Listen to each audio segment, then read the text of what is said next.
So at Royal Road University, before any session, we would like to acknowledge that we are located in the traditional land of the Songhees and Esquimalt families.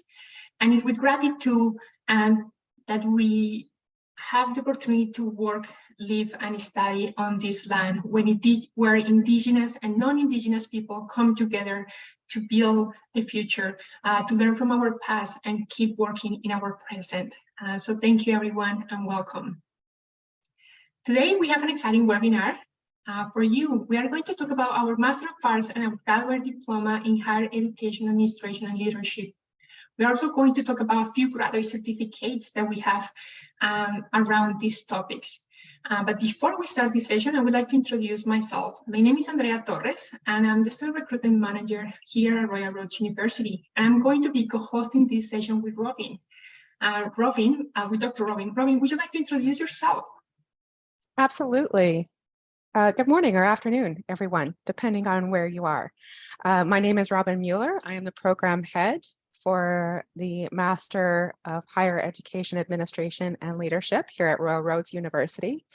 I am on campus today, but I live and play and often work from the traditional and unceded territory of the island Halkominum speaking people near the Sunamic First Nation, which is now colonially known as the City of Nanaimo. And I'm really grateful to be able to be an uninvited guest on those territories and to enjoy all of the beauty and peace that that place allows. So welcome today. I'm looking forward. I am new to my role as program head. So this is my very first webinar and I'm just delighted to be here with you all. Thank you, Robin. And there are two more people that are going to be helping us today in the chat box. The first person is Ariana. Ariana Kingerski, she works in the student recruitment team as well. And if you have any technical issues or you want any extra support, please let Ariana know. And we have Lisa Murray, that she's one of our enrollment advisors, and she's going to be providing some links. Or if you have any questions after this webinar, she will be the best person to connect with. Lisa can provide information and facilitate connections with our faculty, current students, or alumni. So welcome everyone. And I see, I want to welcome Patrick from Nigeria and any, let's see the chat. So feel free to add any information in the chat. Also, if you have any questions while we are presenting or introducing any information, please feel free to type those questions in the chat, and we will make sure that we are covering the information through this webinar. So for today's agenda, you know now who we are and why we are here today with you. I'm going to talk really briefly about Royal Roads University experience. And after that, Robin is going to talk about the program information. At the end of this session, I'm going to walk you through the admissions and application process. And if you have any questions, please feel free to ask those questions as we go, and we will be covering through the session. So for some of you might be familiar who we are as a university, but if you are not, we are a university located in Victoria, BC. Our university is recognized for a small class size.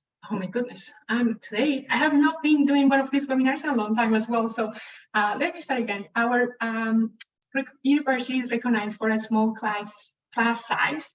And for us, our learning teaching model is focusing what people are bringing into the classroom. So either you are in a on-campus or a blended session, it's very important for us that we are engaging, like we are learning from each other. Royal Roads University has the opportunity to be offering a blended model, all online learning for a few years. So for us, creating that learning community is a very important piece of our learning process.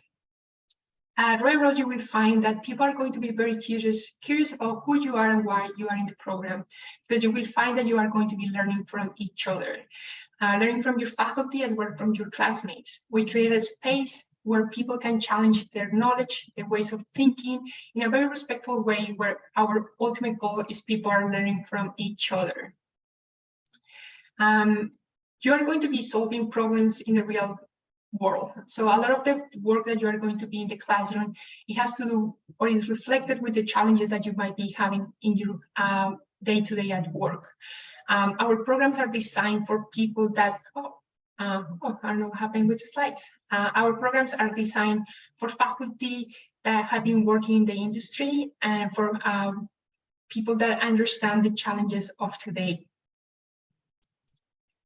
So with that, I would like to pass over to you, Robin. Sure, thank you. I will share a little bit with you today about how our program looks, or what choices are involved with our program. So there are actually 4 different programs available as part of the Higher Education Administration and Leadership suite of programs. The first is one that many people think of when they think of railroads, and that's the Master of Arts in Higher Education Administration and Leadership. That's a 2-year program that requires completion of 33 credit units.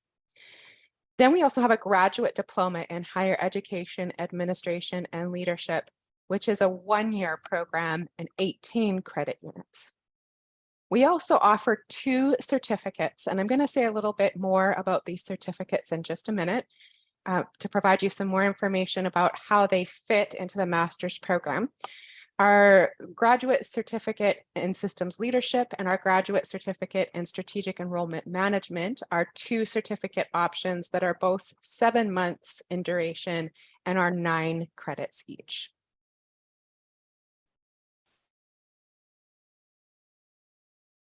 So the overall purpose of the program is to really equip people who are leading or aspiring to lead, in higher education, and to provide folks with the knowledge and skills to help lead in an administrative function in the across the higher education landscape. The emphasis in the program is, I would say, learning skills and strategies to be able to respond flexibly to rapidly changing environments in post-secondary education. So there is a range of leadership issues that are encountered in higher education, kind of depending on your role and where you sit in higher education. The issues may look different. Some that are of key interest to me are improving access to higher education, particularly in the Canadian system, leading responsively in higher education, decolonizing our higher education structures and processes, and assuring equity, diversity, and inclusion. So those are particular interest areas for me. But depending on where you sit currently on the higher education landscape, the key leadership issues that emerge for you may look a little bit different. They may be included on this schematic in front of you, or they may not. They may be other things that have emerged recently. One that I can think of is a global pandemic and having to respond to that flexibly in the higher education system. We really approach learning about leadership in the McHeal program in a cyclical kind of way, starting with enhancing self-awareness. So all of the leadership literature that you look at, regardless of where it's situated in terms of disciplinary area, will emphasize how important self-awareness is in a leadership development journey. So that's kind of the key or the foundation in the McHeal program. But then we also use that as a foundation to start working more effectively with others and to build productive relationships. So a really important part of the McHeal programs is group work and teamwork. You'll notice in all of the courses for all of the programs that we offer that teamwork is a component of each and every course. Systems thinking is a theoretical model or lens that we apply across the McHeal program. So we tend to look at particular issues or challenges in higher education through a systems thinking lens. We also look really closely at making evidence-based decisions. And looking at information that is important or pertinent to higher education in a really critical way, so that you can use that information to think creatively about how we might respond to different kinds of emerging trends in higher education. So this is what our program looks like at a glance. And we're looking here at particularly the master's and the diploma. All of our programs begin with these preparatory courses called the Link and Introduction to Academic Integrity. These are not academic courses per se. They are short courses that are meant to prepare students for success in their programs. And these happen prior to the credit courses starting. Then the required courses, there's a number of required courses here for both the diploma and the master's program. And they range from basics in higher education leadership to, you see it in HEAL 540, new models for institutional viability. These required courses in the green text box are the courses that are involved in the diploma. So when diploma students finish the final course 540, that marks the end of their diploma program. Those who are working on the master's will go on to choose one of two completion options, either a research paper or a thesis. So I'll start with the research paper option. If students choose the research paper option, they go on to take 2 more additional courses and a final duo of courses that really prepares people to create a proposal and to follow through with fleshing out a research project or a change management plan. However, I should mention that for that completion option, students do not conduct primary research. If a student chooses the thesis option, they do conduct primary research. And the last part of their program is really focused on deciding what the research project is going to look like, seeking ethics approval for the research project if that's required, collecting data, analyzing data, and then writing a final paper to report on what was collected. So those are 2 options for completion. They both clip along at a pretty quick rate. As you saw earlier, our completion is 2 years for this master's program, so it goes by pretty quickly. It is, however, structured with the idea that our students are working full-time in higher education. So we have built in some strategies to help students balance their coursework or their research with not only their lives, but also their day-to-day employment.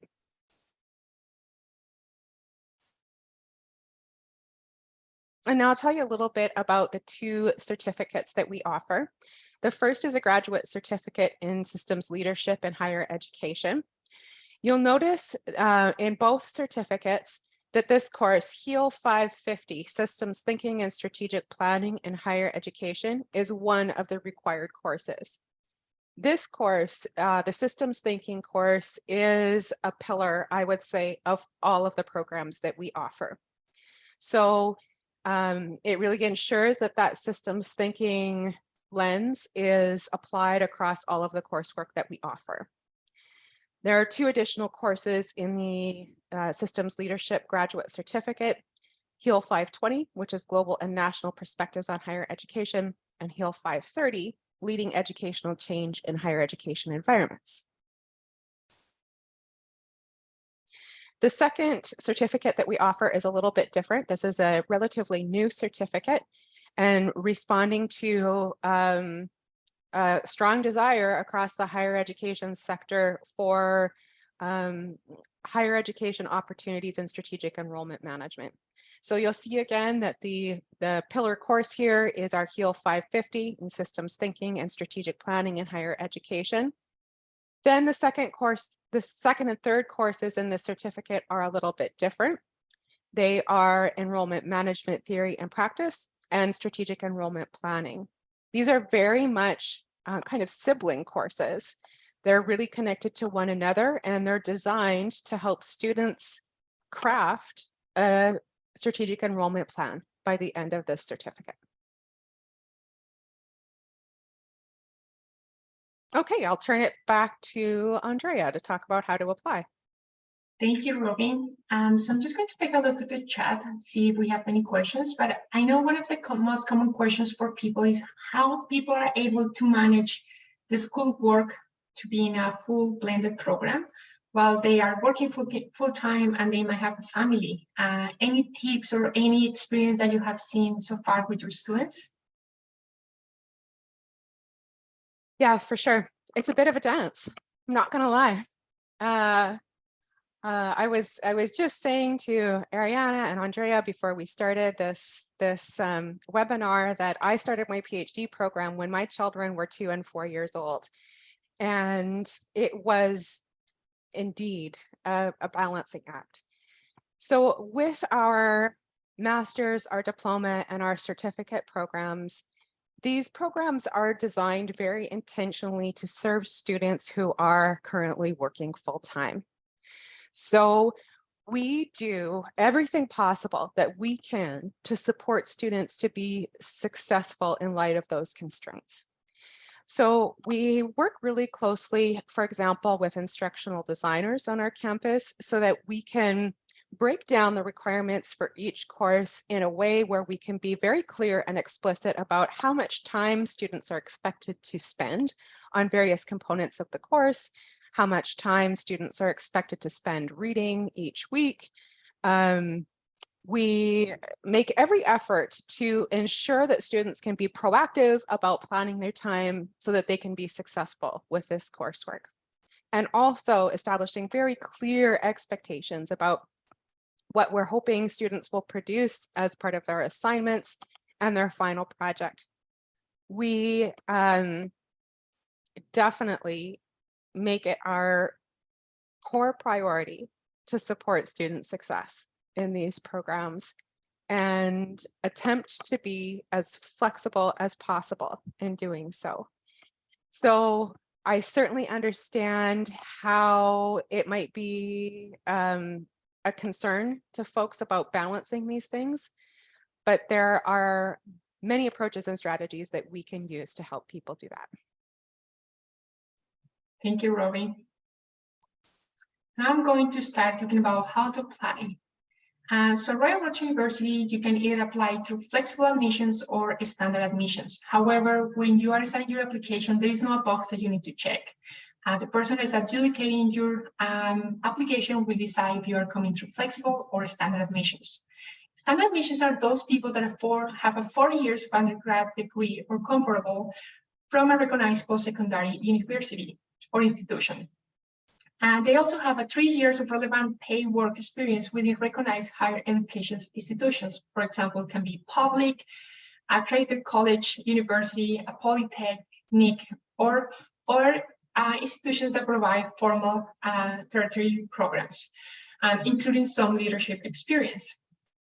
That leadership experience can be either managing people or managing projects. And through that leadership experience, we are also looking into something that we call emerging leaders, who might have fewer than 3 years of work experience, but yes, they have been working that leadership capacity or in the management role for 2 years or more and demonstrate exceptional leadership potential through their professional and life experience as they prepare them for further leadership roles. So I know these are a lot of details for what is leadership, what includes leadership. But if you have any questions how that can look like, and if you have what we are looking through the standard admissions, connecting with Lisa Mori will be the best choice for you. Flexible admissions are people that might not have those pieces that we just mentioned about the work experience and the undergrad degree. But basically, we're looking for that combination of education plus work experience. So for those candidates, we're looking for a minimum of 7 years of work experience in a higher institutions. As I mentioned before, it can be public, colleges, universities, polytechs, or other institutions, and include a minimum of 3 years of leadership experience. So when we're talking about leadership, that can, depending where you're working or depending on the role that you have or your job title that might look slightly different. But leadership experience can follow any of the following information. So it can be roles in which you are a consultant, negotiate with or manage diverse interest groups through relationships in a complex environment. It can be a role where you lead people or towards shared goals or outcomes, where in a role that you have the opportunity to influence, organize, and coordinate groups or of people. So leadership might look slightly different in the role that you are, but if you have any questions, please let us know. There's no magic formula how that looks like. It's a combination of your work experience and your life experience. And I saw, Robin, that you have muted yourself. Is there anything that you would like to add? Sure. I can provide some examples, and also you should know that I'm happy to have a conversation with you anytime if you have questions about these admissions requirements. It's a pleasure for me to meet folks who are interested in taking our programs. So I'll give you an example from my own personal history. I had, prior to doing a PhD and going the academic route in my career, I worked for about 12 years in student services in various roles in higher education. And one of the roles that I worked in, the title of my position was Senior Retention Coordinator. And in that role, essentially, I was responsible for all of our centrally coordinated retention initiatives at the University of Saskatchewan. I did not have any direct reports as part of this role, so I did not supervise people in a formal leadership role. However, I coordinated student staff teams of 30 to 40 students each and trained and supervised those students. I worked seasonally on huge projects that required my supervision of staff in a project-based role. For example, new student orientation to campus. So through my years in that particular role, I gained all kinds of leadership experience that wasn't formal in nature. It wasn't necessarily directly supervising employees or full-time staff in the position, but much of what I did as part of that role was leadership practice. So I just want to emphasize that we really view the idea of leadership in a broad way. There's lots of stuff that counts out there as leadership practice that you might not typically think of when you think of the word leadership. I also want to say that this applies to people who are working across all kinds of roles in higher education. So it's not limited to one particular area of institutions. Higher education is a big, complex, and busy environment.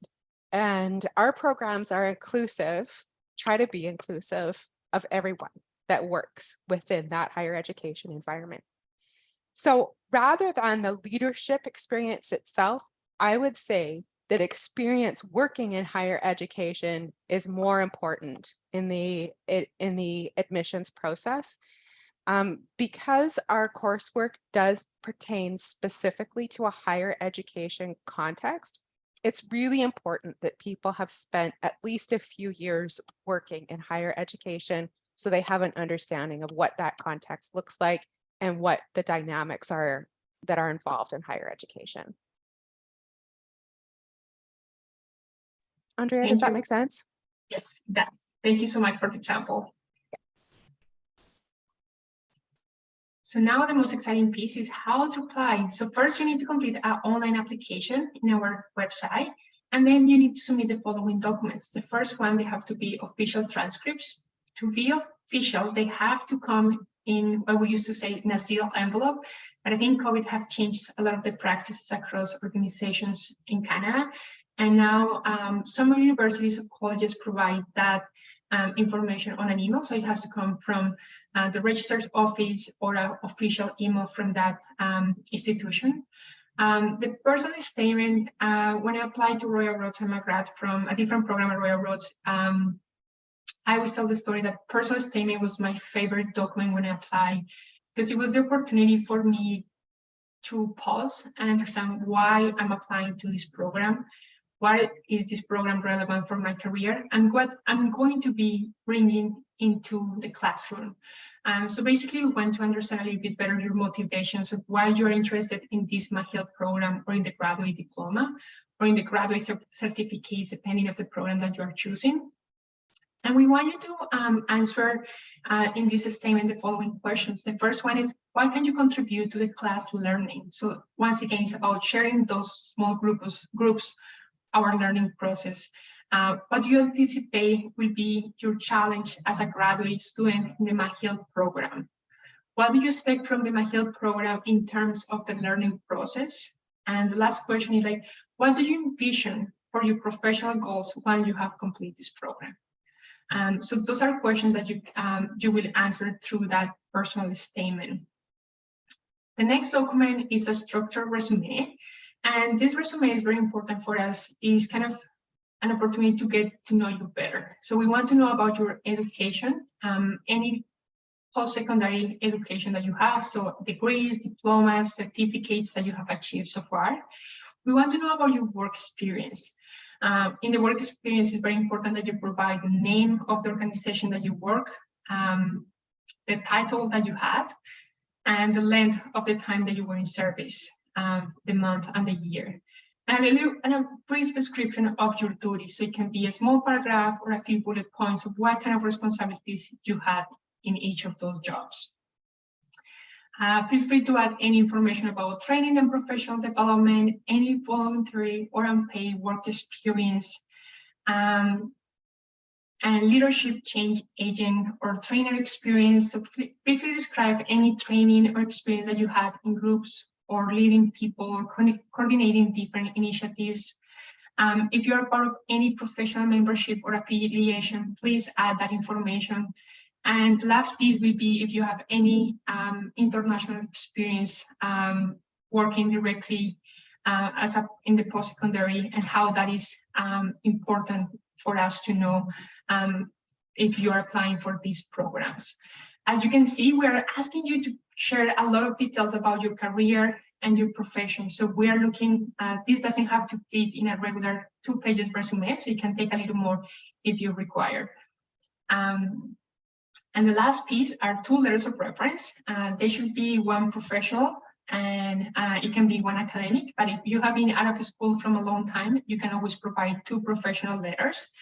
I always encourage people, if you feel comfortable, share or either your personal statement with those people or why you're applying to this program. Let them know a little bit about your story so they can share with us why you are a great candidate for this program. These letters of reference, they have to come from the professional email of the person that is sharing those letters with us. So those will be all the documents that we are looking to receive when you apply to Royal Roads. Our upcoming intakes, our next Master of Arts and Graduate Diploma in Higher Education Administration and Leadership, starts in June, the next summer, June 2023, and our application deadline is March. At Royal Roads University, we have something that we call rolling admissions. So we encourage you to start your application and complete your application as soon as possible. And then it will take us 4 to 6 weeks to let you know if you have been accepted into the program, or a few more if, depending on the documents, if we need to ask you a few more questions, but on average, I would say up to 6 weeks. And what it will help you is to make sure that all the documents or your funding is approved, and just help to yourself to get organized. I always recommend to people, just keep your stakeholders engaged. Let your work know that you're applying to this program, your family, and all those people that are going to support you through the program. If you're interested in the graduate certificate in systems leadership and higher education, our program starts next summer, August 2023, and the deadline will be in May. And for the graduate certificate in strategic enrollment management, we have the same dates, starting in August, and the deadline to apply to this program will be May 2023. Financial aid, we have a financial aid team that will be able to provide more details about loans, awards, research scholarships, and other funding available for you. Depending on the program, depending on the region or the city where you are located, there might be different options available for you. So I highly recommend to reach out or look into our website to find more about those financial aid awards that are available for you. And if you have any more questions or if you want to learn more about it, we have Lisa Mori today in our webinar, but you can reach out to her or her team by email or call them directly to have those conversations. As Robin said, if you want to learn more about if this program is the correct fit for you, if you're maybe thinking to study the graduate certificate and then move into a master, Robin is available to have that conversation with you as well. And I believe Robin just shared her email with everybody. So her email is robin.mueller@royalroads.ca. And I'm just looking very quickly if we see any other questions in the chat box. I don't see any other questions. Oh, Andrea, can I just add a little bit about the structure of the programs that has just come to mind? I'm going to go backwards in the slides a little bit, try and find where that was.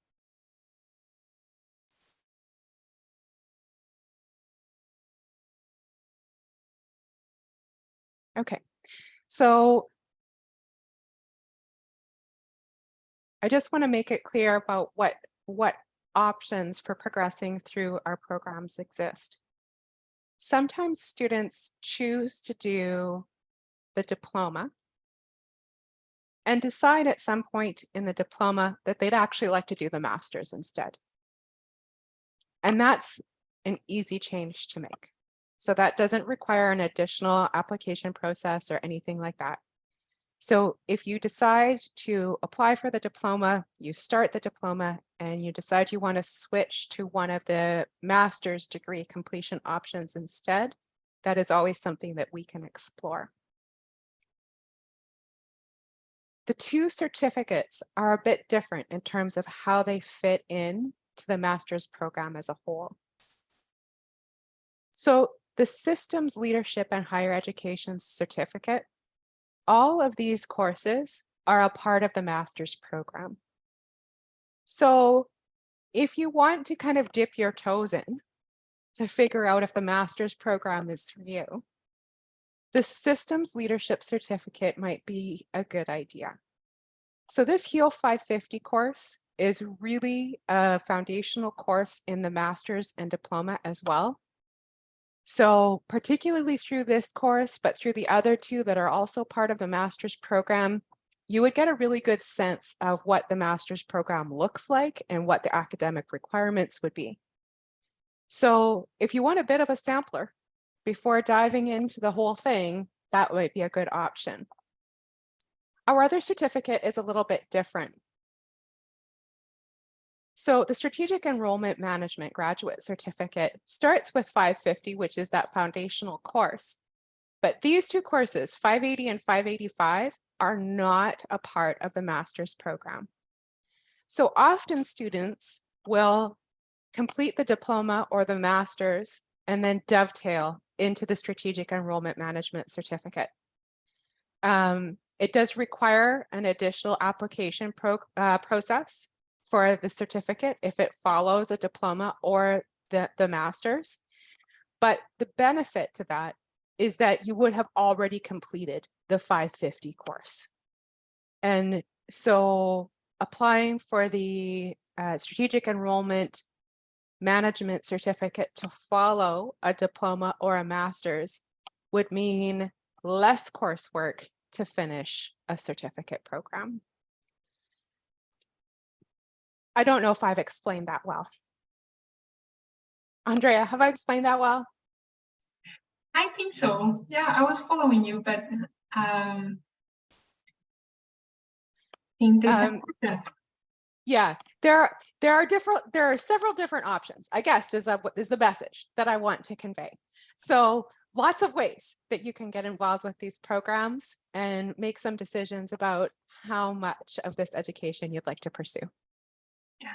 And maybe if you are unsure, maybe what would be the best start for you, depending on your career goals, maybe where you are in life, please feel free to connect with Robin or Lisa, and we can help you to navigate maybe if you should start with a graduate certificate, or maybe you can start with a diploma, and then you can move through you can move towards, or you can keep building up towards your master program. So we have a question, Robin. The question is like, what are some of the career outcomes can a student possibly see once they graduate from the McGill program? Yeah, I'm seeing the question in the chat. Thank you. So there are endless career outcomes from participating in this program. I have to say, so I'm relatively new in this position and new to Railroads University, and this McGill program is unique. There are a few other programs in Canada that offer education around higher education administration and leadership, but there's nothing like the McGill program in terms of offering a cohort experience, a blended experience that's flexible, and one that is inclusive in such a way that it is applicable to people who work in roles across the higher education landscape. So this is not a master's program that's specifically for those who are working in student services, or for those who are working in recruitment, or for those who are working in enrollment. This is a program that is more focused on higher education systems and looking at a systems approach as a whole. So it is an excellent credential in terms of career progression in higher education, if higher education is the place for you, if you think that this is where you want to stay for a while and grow and expand your career and possibly lead. So the program does equip people really well for all different kinds of leadership roles in higher education. So there's a skill building piece, and we work on a practical scholarship model at Royal Roads. So the academic, the scholarly work that you do is always directly applicable to the work that you do in higher education. And that's particularly important to remember. Our assignments are designed particularly with that in mind, so that you're doing work that you can take and directly apply to your work in higher education. So in addition to the credential and it being an opportunity to have the credential on your CV in application for new kinds of leadership roles, it also provides all kinds of skill building opportunities that will allow you to engage in the work of leadership in higher education in a much more intentional and sophisticated way.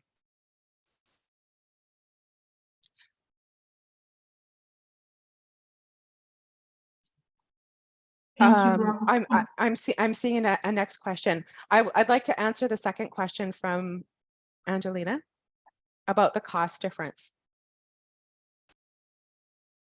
So if you started with a certificate, there would be a cost difference, because if you started with a systems leadership certificate, I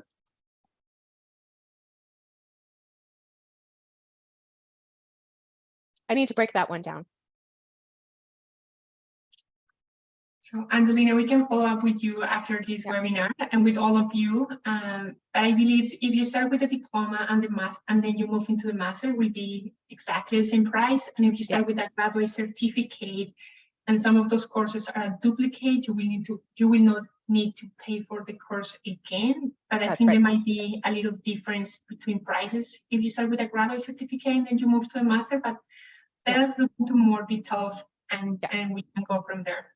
Yeah, I don't have the specifics at my fingertips. So I have a question from Tessa here as well. To the 2-week practicums. Yeah. In my opinion, this is the most awesome part of the McGill program. So McGill starts in essence with a 2-week face-to-face residency. So all of our students come to the Royal Roads campus for 2 weeks, and they will have already started the first 2 courses in the master's program. So the residency is really focused on completing the bulk of those 2 courses, HEAL 501 and HEAL 510. It is an intensive, and it is exactly that. It's intense. So there's very little time for tourism, if that answers any questions. So it is an academic intensive, and it is 2 weeks of intense academic time.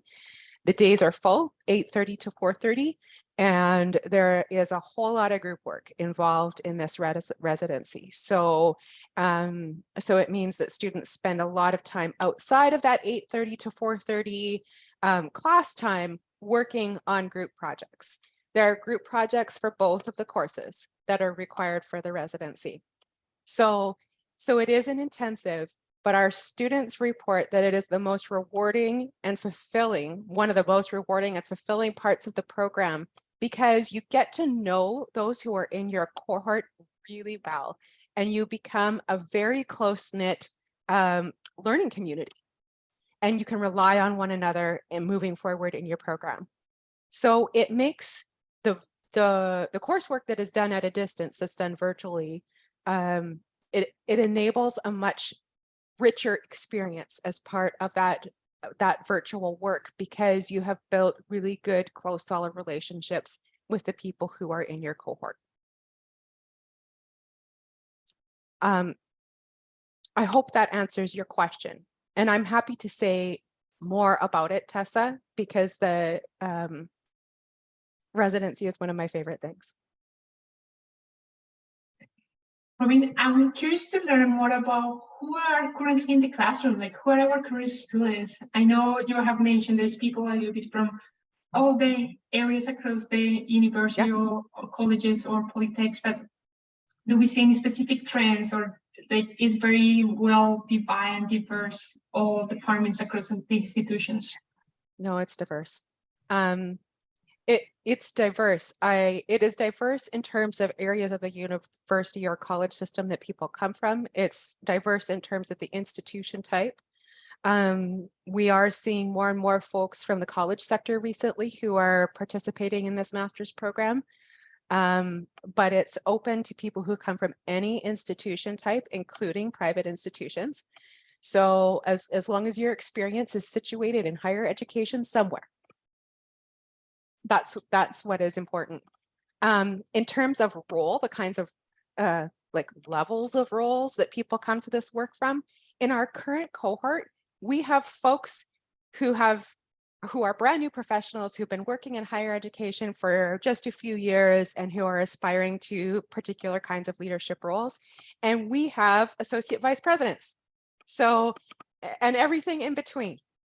So this program speaks to everyone, I think, in terms of starting where you are at and beginning your leadership development journey from that place. Thank you, Robin. And I would like to add, I know Lisa Murray just expanded a little bit of information about what happened when you studied there with the GC or the diploma. So I want to share that information with everybody. So in essence, you will only pay for each course once. If you have begun with the GC and then move into the MA, you will just pay for and complete the outstanding courses. And if you have any other questions, Liz is happy to connect with anyone in this session to learn more about how that can look like. And I think those are all the questions that we have so far, Robin. Anything else that you would like to share with our audience today, Robin? Just to say that I really do mean it. If you have questions, or even if you just want to chat about the program and how things look, how you might ensure balance in your work and home life if you decide to jump into this educational experience, I'm happy to talk about any of it with you. So please shoot me an email. I would love to connect. Wonderful. And Lisa has also encouraged people, if you want to connect with alumni, Lisa Murray can also create those connections. And you can ask all those questions about how their experience, where they were when they started the program, where they are right now, what was challenging, what was rewarding. And we can always find someone that might be in your same city or region. So maybe you can grab a coffee or chat. There might be someone in your current organization that is taking or have taken this program as well. So with that, I want to say thank you to everyone that joined us. Thank you, Robin, Ariana, and Lisa for your support during the session. And thank you for all of those that might be interested in taking these programs. If you have any questions, please feel free to connect with us, and we look forward to connecting and answer any of your questions. Have a great day. Bye-bye.